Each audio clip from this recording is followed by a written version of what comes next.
এই মুহূর্তে আমি আছি বাংলাদেশের সবচেয়ে সুন্দর বাস স্ট্যান্ড সিলেট কদমতলী বাস স্ট্যান্ডের সামনে এবং আমি যাচ্ছি সিলেট রেলওয়ে স্টেশনে, কেননা ওইখানে আমার ফ্রেন্ডরা আমার জন্য অপেক্ষা করছে। গতকাল রাতে আমরা ফ্রেন্ডরা মিলে প্ল্যান করেছি যে আমরা সিলেটে একদিনের একটা ট্যুর দিব, রাতারগুল তারপর সাদা পাথরে। সো রাতে ভাবলাম কোনো প্ল্যান ছাড়াই হুট করেই আসলে সকালে সবাই বেরোয় পড়লাম। আসলে আমরা 3 জন ছিলাম। তো এটা হচ্ছে সিলেট কিন ব্রিজ। এই ব্রিজটা সিলেটের একটা ঐতিহ্য, পাশে আছে সিলেটের আলী আমজাদের ঘড়িঘর। আর আমরা এখানে দাঁড়িয়ে দৃশ্যগুলো উপভোগ করছিলাম, আমরা 3 জন ফ্রেন্ডই। আর এর পাশেই আছে সিলেটের সার্কিট হাউস।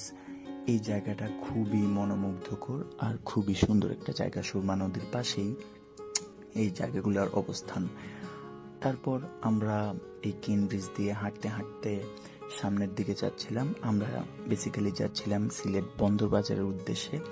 আমরা রেলওয়ে স্টেশন থেকেই একটু হেঁটে বন্দরের উদ্দেশ্যে আসছিলাম। বন্দর হচ্ছে সিলেটের মেইন কেন্দ্রবিন্দু।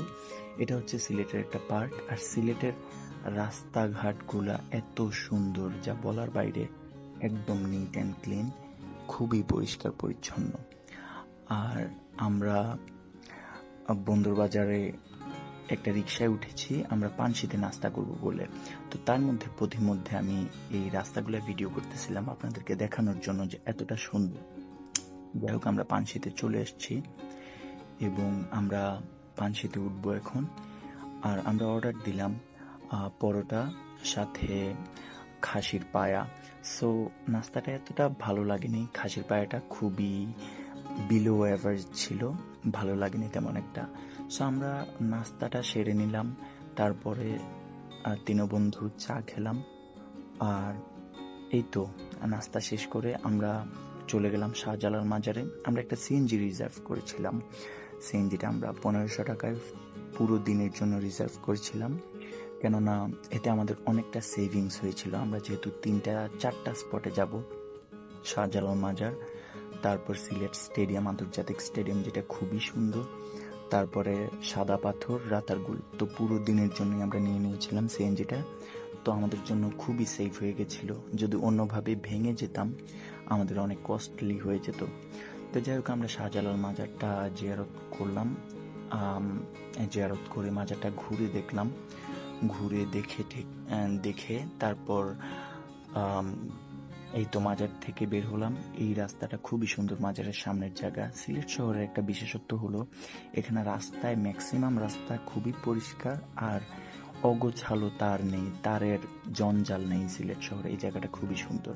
সো এই রাস্তাটা হচ্ছে সিলেটের স্টেডিয়ামের সামনের রাস্তায়। এইখানে হচ্ছে লাকাতুরা চা বাগান, তারপরে এদিক দিয়ে সাদা পাথর যায়, রাতারগুল যায়, সিলেট স্টেডিয়াম, এয়ারপোর্ট, এই জায়গাগুলো যায়।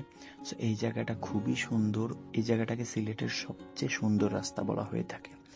তো যাই হোক, আমরা সিএনজিতে বসে গল্প করতে করতে রাতারগুল চলে আসলাম। জায়গাটা খুবই সুন্দর, খুবই প্রাকৃতিক, পরিবেশটা একদম মোহাচ্ছন্ন করে রাখে সবাইকেই। তো আজকে তেমন একটা পর্যটক নেই, তো আমরা অল্প পর্যটক ছিলাম। আর আমরা এসেছিলাম 3 নম্বর ঘাটে। এই ঘাটে ভাড়া সবচেয়ে কম, আরো 2টা ঘাট আছে, ওইগুলাতে ভাড়া কিছুটা বেশি। সো আমরা 800 টাকায় নৌকা ভাড়া করে নিলাম, সাথে 2টা ছাতা নিলাম। তো 2টা ছাতার জন্য আমাদেরকে 50 টাকা দেওয়া লাগছে, নৌকা ভাড়া 800 টাকা, আর বন বিভাগের জন্য নাকি 25 টাকা করে দেওয়া লাগে। তো যাই হোক, মোট আমাদের কাছ থেকে 890 টাকা নিয়েছে। তো আমরা নৌকায় উঠলাম। মোটামুটি ভালোই গরম ছিল, তবে ততটাও না, আর নদীর পানিও কম ছিল। তো আমরা নৌকায় যেতে যেতে কিছুটা দুষ্টুমি করছিলাম সবাই, গান টান গাওয়া হচ্ছিল। আর আমাদের নৌকার যে মাঝি, এই ছেলেটা ছোট একটা ছেলে, তবে ছেলেটা খুবই দক্ষ। সে অনেক বছর যাবত, প্রায় 6-7 বছর যাবত নৌকা চালায়। সো সে অনেক দক্ষ আর সেইখানের লোকাল। সো আমরা ওকে নিয়েই যাত্রা শুরু করেছিলাম। যাত্রাপথটা বেশ রোমাঞ্চকর ছিল। এই যে নদীর মাঝখান দিয়ে যেতে যেতে এই প্রাকৃতিক সৌন্দর্য, একবারে গাছের সারি, আর খুবই ভালো লাগছিল আমাদের। এরকম একটা সিনারি আমাদের খুবই দরকার ছিল। সো আমরা প্রবেশ করেছি রাতারগুলের ভেতরে। এটা হচ্ছে বাংলাদেশের সোয়াম্প ফরেস্ট, অন্যতম একটা সোয়াম্প ফরেস্ট। আর পানি খুবই কম ছিল, এজন্য কিছুটা খারাপ লেগেছিল। তবে রাতারগুল আমি লাইফের ফার্স্ট টাইম গিয়েছি, আর আমার ফার্স্ট ইমপ্রেশন, ইভেন আমার না সবারই ফার্স্ট ইমপ্রেশনে খুবই ভালো লেগেছে রাতারগুল। কেননা এটার প্রাকৃতিক সৌন্দর্য অসাধারণ। আর আমরা তিনজন এই নৌকাতে খুবই আনন্দ করছিলাম। আর রোদের তাপটা বেশিও ছিল না। আর এই তো সবাই আনন্দ করছিলাম। আর পর্যটক বেশি ছিল না, এই জন্য আমরা ছবি তুলতে বা ভিডিও করতে অনেক সুবিধা হয়েছে।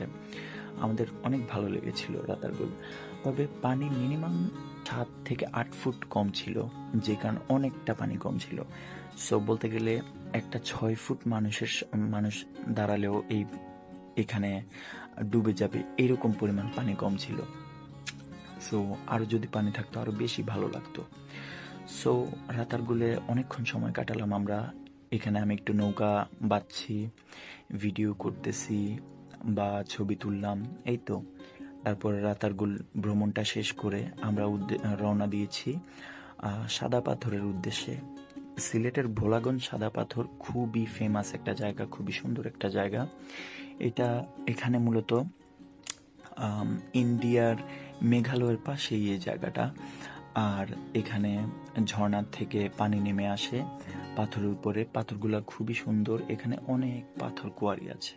তো সিএনজিতে আমার ফ্রেন্ডগুলা ঘুমাচ্ছে, এই যে ওরা খুবই ফানি ওয়েতে ঘুমাচ্ছে। আমার ঘুম আসতেছিল না, আমি খুবই এনজয় করতেছিলাম, আর ওরা শুধু ঘুমাচ্ছিল। তো এগুলার একটু ভিডিও করলাম জাস্ট দুষ্টুমির পারপাসে।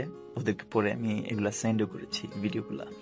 যাই হোক, রাস্তা দিয়ে যাচ্ছি, পথের দৃশ্য দেখছি, খুবই ভালো লাগছে। তো ফাইনালি আমরা চলে আসলাম সাদা পাথরে, ভোলাগঞ্জ সাদা পাথর। সো সাদা পাথরের রাস্তাটা খুবই সুন্দর, আর এখানে প্রাকৃতিক পরিবেশ আসলে অনেক সুন্দর। সো এখানে এসে এই যে দূরে যে পাহাড়গুলো দেখা যাচ্ছে, এগুলো সবই হচ্ছে ইন্ডিয়ার পাহাড়। তো আমরা এই তো ঘাটে প্রবেশ করলাম, যেখান থেকে আমরা নৌকায় উঠবো। তো আমরা মূলত 3 জন। সো আমরা কি করলাম, আমাদের সাথে আরো 5 জন নিয়ে নিলাম। 5 জন নিয়ে মোট 8 জনে মিলে একটা নৌকা ভাড়া করে নিলাম। এতে করে কি হয়েছে, আমরা 8 জনে 800 টাকা দিয়ে নৌকা ভাড়া করতে পেরেছি। জনপ্রতি আমাদের 100 টাকা করে লেগেছে। যদি আমরা 3 জন যেতাম তাও আমাদের 800 টাকাই দেওয়া লাগতো, তো আমাদের জনপ্রতি বেশি খরচ হতো। যাই হোক, একটা কথা না বললেই নয় যে আমাদের এই পুরো জার্নিটা খুবই উপভোগ্য ছিল। আর এই যে দূরে যেই সুন্দর সুন্দর পাহাড়গুলা, এগুলা সব ইন্ডিয়ার মধ্যে পড়েছে। আনফর্চুনেটলি বাংলাদেশে পড়েনি। সিলেটের জাফলং, বিছানাকান্দি, সাদা পাথর এই অংশের যে পাহাড়গুলো আছে, বড় বড় পাহাড়গুলো আছে, এগুলো সবগুলাই ইন্ডিয়াতে পড়েছে। আর শুধু নদীগুলা বা সমতল জায়গাগুলা আমাদের মধ্যে পড়েছে। আমরা পাথর আনতে হলেও ইন্ডিয়া থেকেই আনা লাগে। সো যাই হোক, ভোলাগঞ্জটা আসলেই অনেক সুন্দর ছিল। আমরা অনেক ঘুরে ফিরে দেখছিলাম। আমরা সেখানে 1.5 ঘন্টা মতো গোসল করেছি। পানি খুবই ঠান্ডা, বরফের মতো ঠান্ডা, আর অনেক স্রোত আছে পানিতে। এখন আমাদের গন্তব্য হচ্ছে দুপুরের লাঞ্চ করা, কারণ আমরা দুপুরে কিছুই খাইনি। তো আমরা এখানে দাঁড়িয়ে প্ল্যান করে নিচ্ছিলাম কোথায় খাবো। তো আমরা পাশে একটা হোটেলে বসে দুপুরের খাবারটা সেরে নিয়েছি, আর সাথে আমাদের সিএনজি ড্রাইভার ছিল। যাই হোক, দিন শেষে আলহামদুলিল্লাহ আমরা খুব সুন্দরভাবে এবং সুস্থভাবে আমাদের ট্যুরটা কমপ্লিট করেছি। আর সিলেট সত্যি উপভোগ করার মতো একটা জায়গা। আমাদের ওয়েদারটাও বেশ ভালো ছিল। সো সবাই ভালো থাকবেন। আজকে এই পর্যন্তই।